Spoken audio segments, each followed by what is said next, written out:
A building collapses in the Crossroads. 2 weeks later now, no confirmed cause, but the Fox 4 problem solvers had lots of questions about what was going on inside 500 East 18th Street. Fox 4's Sheree Honeycutt's been digging for answers. And tonight she has a warning for renters who want to live in a cool place. She's at 18th and Locust. Sheree? This building at East 18th Street in Locust has always been somewhat of an eyesore before and after the collapse.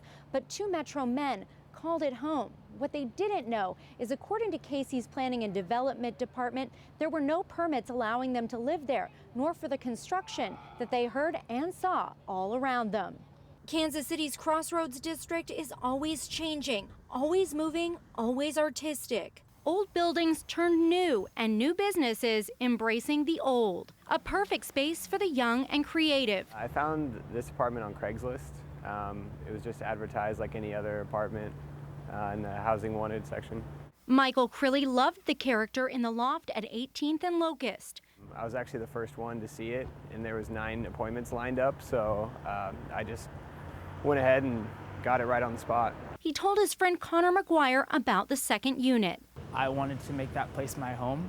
You know, I've lived in Kansas City for 2 years, and I've moved around quite a few times, and I thought that I was ready to invest in that place. The men thought they found their home in a prime location in the center of the Crossroads. Jackson County sale records show a company called 500 East 18th Street LLC bought the building at the end of March. Missouri state records show the building is owned by construction lawyer Jody Gondring, with Mark K. Abbott listed as its registered agent. The website for Abbott Properties shows the company is involved in many projects across the Crossroads, from new to old and in between. Abbott Properties, headed by primary partner Matt Abbott, seemed to have a solid foundation in the city. And then this happened.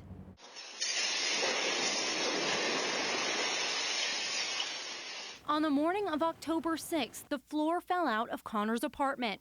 I just feel very gracious to be alive.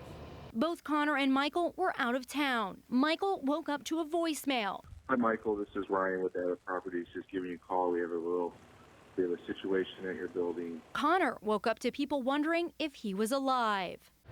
This was my wall. Artist Oliver Wright painted his mural on the building just 3 weeks before the collapse. It was a little heartbreaking. You know, it's like after you put a labor of love into something like a mural of this size. They don't know for sure what happened, but I think with all the rain that happened and the construction, it just created the perfect storm. The building was nearly 100 years old, and tenants say work crews were making changes. When I moved in, it was quiet. There wasn't really a lot going on. But over the first month, there started to definitely be construction. I noticed a lot of people in and out of the building downstairs and upstairs. I saw there was a big dumpster in the lower level. They had the garage door open, and they had a bobcat in there. I don't know exactly what they were doing, but they were obviously loading dirt or something. Crilly says most days crews were in the building and saw them replacing electrical and adding new heating and air conditioning. All things you need city permits for. Fox 4 problem solvers checked with Kansas City's Planning and Development Department, which had no approved permits. It did find one denied permit. An examiner for the city tells problem solvers a company called Crossroads East, also owned by Gondring, applied for a permit near the end of September. The name on the permit, Craig Donnell, who's listed as the head electrician on Abbott Properties' website. The application indicated it was for electrical work on a project called the Galleria, to put individually metered electrical units in the building. The city denied it. The examiner says while the building is zoned for residential use, the company had no permit to let anyone live there. A company would need both, and that means Connor and Michael should not have been living there. I was just surprised, honestly. You know, it was never brought up during the application process, and just surprised to find out that they didn't have the permit in place for us to be living here. Both men say they rented their apartments through 500 East 18th Street LLC, and their electricity costs were included in the rent. After the collapse, both men are staying with friends and family and say Abbott Properties hasn't been much help. They tried to cash my rent check for the month. Fox 4 reached out to Abbott Properties and Jody Gondring.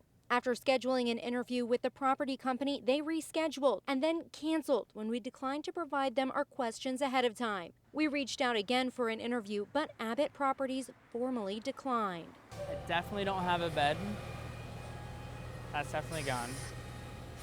But I have myself. Every time I start to get sad, I just remember that I have myself.